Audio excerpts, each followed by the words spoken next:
Olá pessoal, hoje vamos continuar com a segunda parte do nosso tutorial.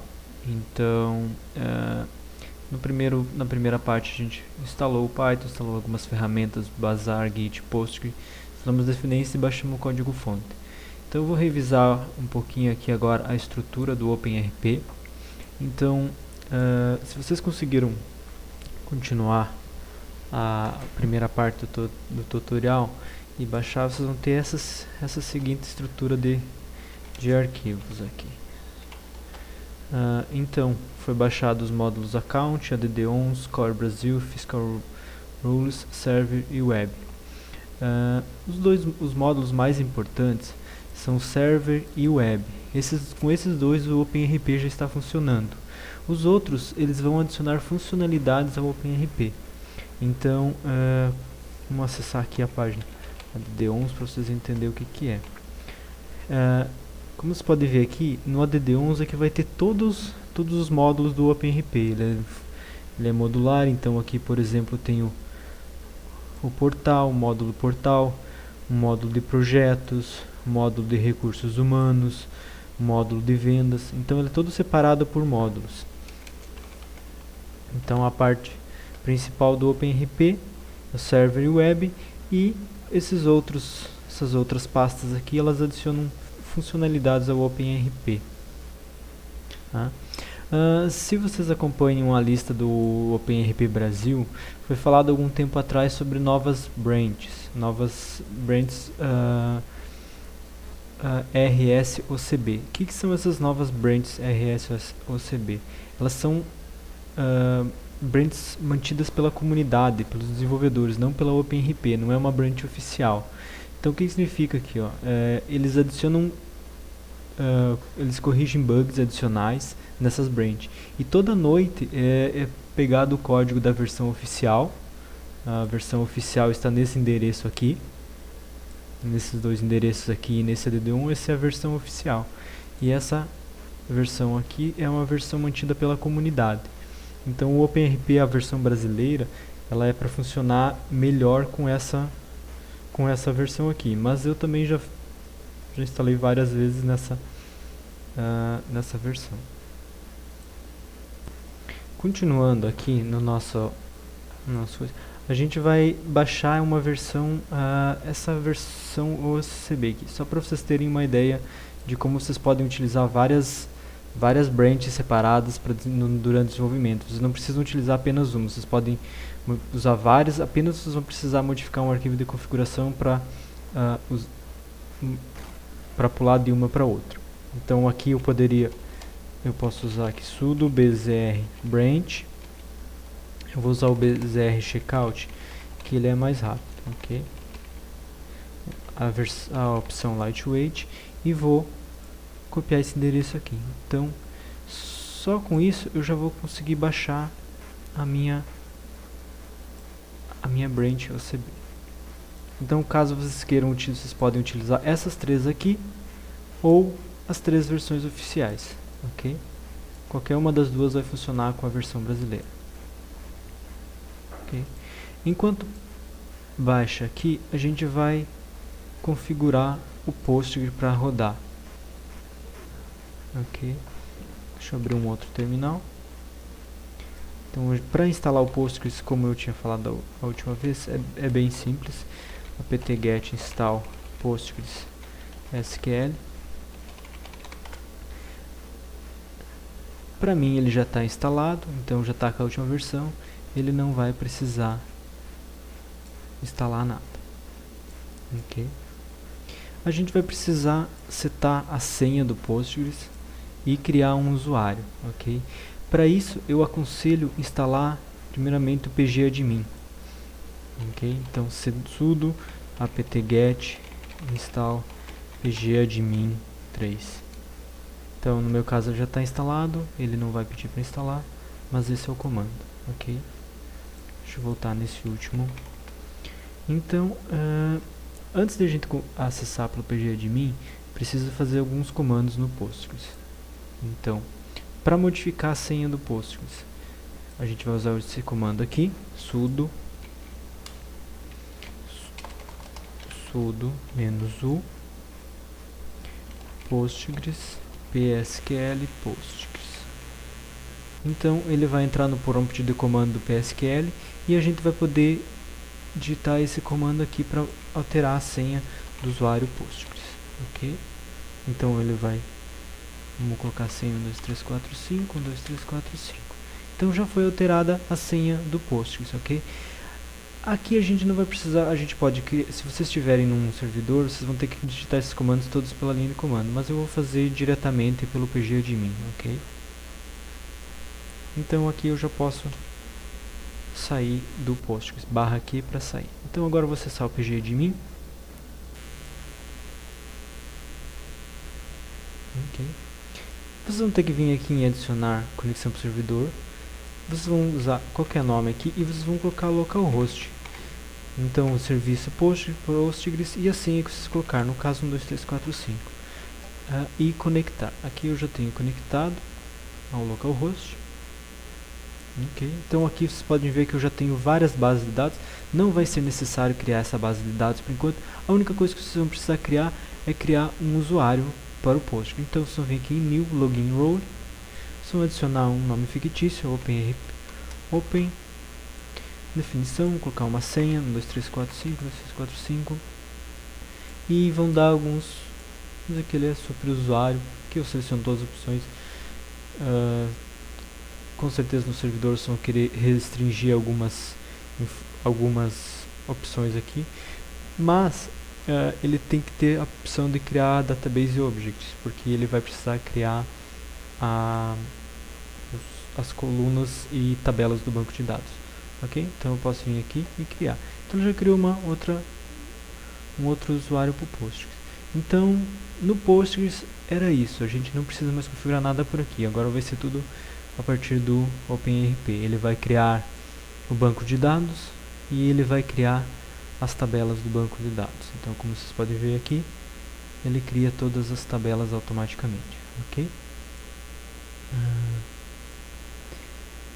Então, no Postgres é isso, a gente já está conectando no Postgres. Agora a gente vai criar o arquivo de configuração do OpenRP, ok? Então, vocês podem ver que tem dois web, ok? Então a gente vai, no arquivo de configuração, a gente vai poder dizer se a gente vai querer usar essa versão web ou essa versão oficial, ok? Mesma coisa poderia ser para os outros, para o server e para o DDoms, ok? Então a gente vai acessar o server, que é onde contém o arquivo de inicialização do OpenRP, e vocês podem ver esse arquivo aqui em verdinho, OpenRP Server. Ele é um arquivo executado. Esse vai ser o arquivo que a gente vai executar, ok? Você pode ver que ele tem a opção aqui de executable, que é um X. Para gerar o arquivo de configuração,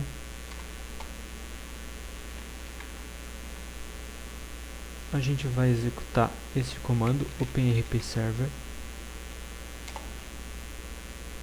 // para executar, e a gente vai passar como opção o save, ok? Ele vai dar um monte de erros aqui, ele vai dizer que o OpenRP Server está rodando, esperando por conexões. Você pode ver que deu vários erros aqui.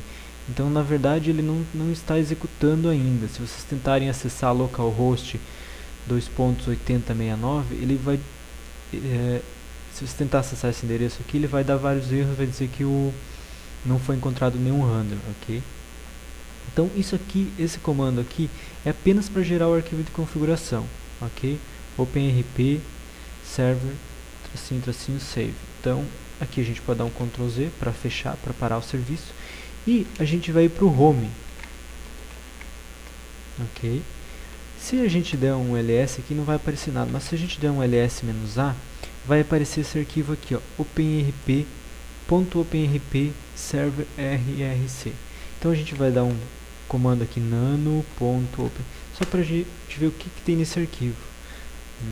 Então aqui a gente tem o arquivo de configuração que foi gerado. A gente pode ver que tem várias opções aqui, ok? A gente não vai modificar ele agora. O que a gente vai fazer é copiar esse arquivo lá para dentro da nossa pastinha server, ok?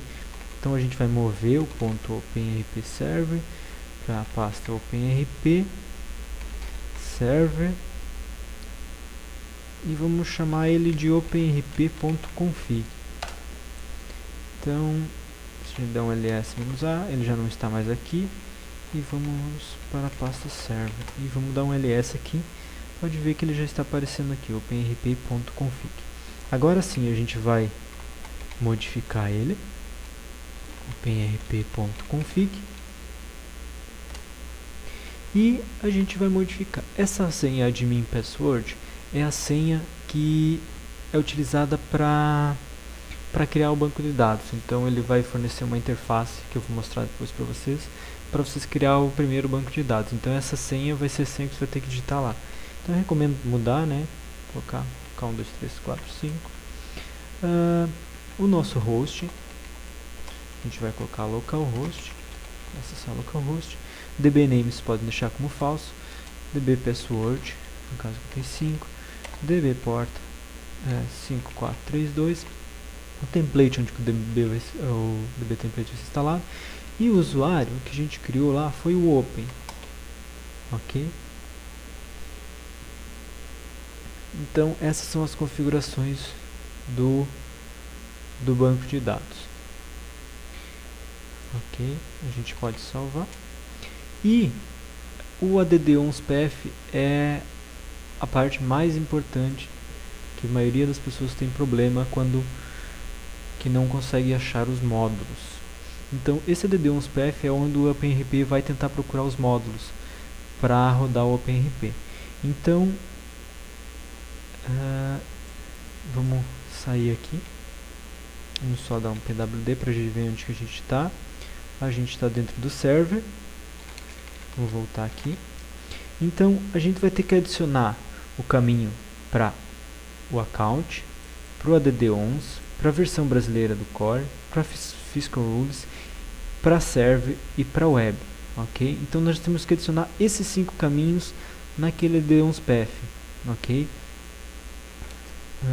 cd server.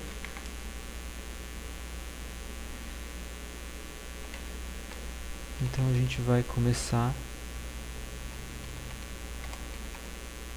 rp.config. Então o que a gente vai fazer? A gente está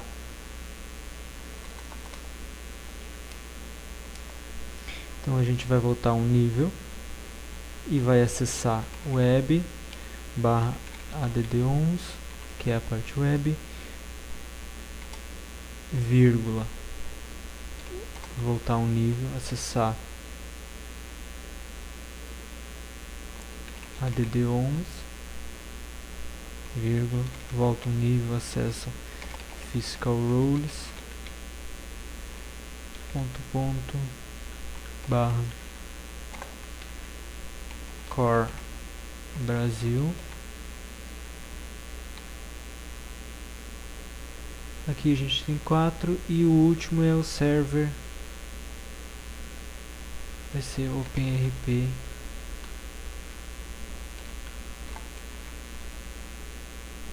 barra add-ons. Ok? Então ele vai procurar nesses 5 caminhos aqui os endereços. Ok? Vamos salvar, vamos fechar e vamos tentar executar novamente o nosso openrp para ver o que ele vai, se ele vai executar. Ok? Dessa vez a gente vai passar o parâmetro config. Ok? Então vai ser openrp.config. Então se der tudo certo ele vai executar.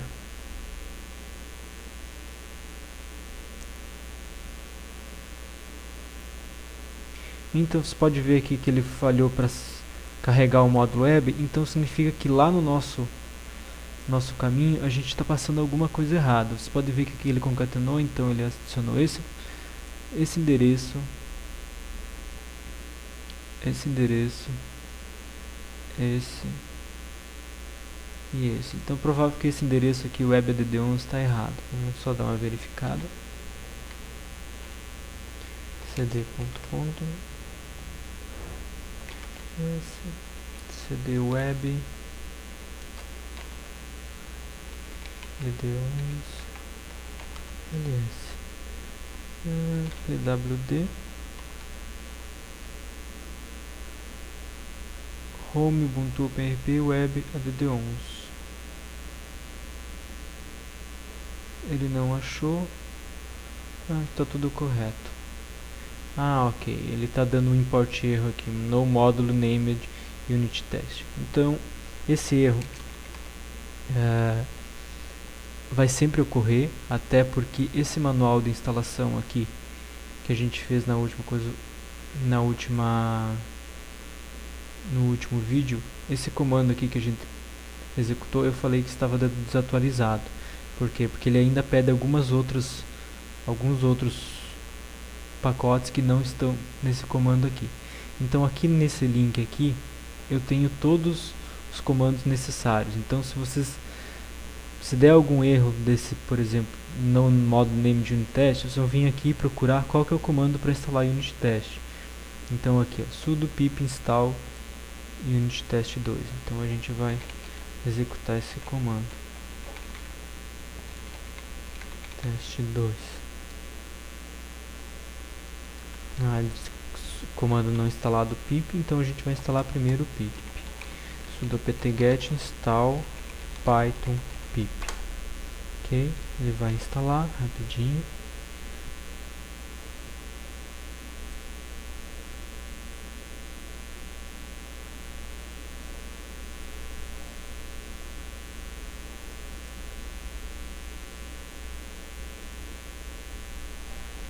Agora a gente vai executar de novo do pip install unit test.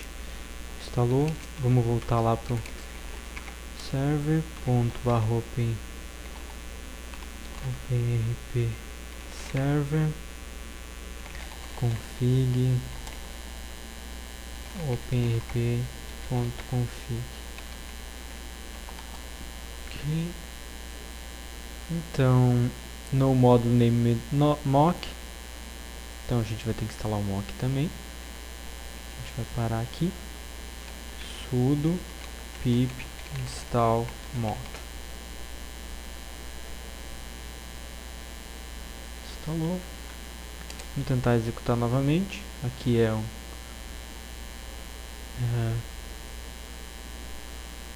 agora está faltando o docutils. Sudo pip install docutils.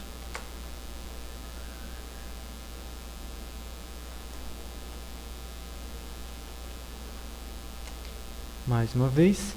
E agora está... Opa, deu mais um erro. Está dizendo que o endereço já está em uso. Ok. Mas não deu nenhum erro. Então a princípio já...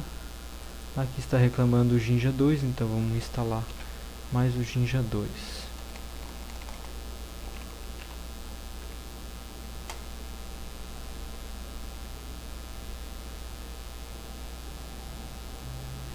Ok. Então, esse erro aqui provável que já tenha alguma outra porta que esteja sendo utilizada no meu servidor, então vamos ignorar ele. Mas podem ver que ele executou sem nenhum erro até aqui. Ele está dizendo que o endereço já está em uso. Então deu tudo ok. Se a gente acessar a partir desse momento o endereço localhost 8069, ele já vai estar funcionando, ok? Então esse tutorial seria isso. No próximo a gente vai instalar o Eclipse, instalar o plugin PyDev, configurar projetos, configurar debug. Antes de terminar, eu vou rodar na minha máquina aqui local, porque aqui eu estou rodando no servidor. Vou mostrar para vocês como que funciona. Então, deixa eu acessar minha pasta aqui de projetos, cd openrp, ls, cd server. Então aqui eu também tenho meu openrp e tenho meu arquivo de configuração config.txt. Então eu vou executar aqui para vocês verem como que ele vai funcionar. Config igual a config.txt.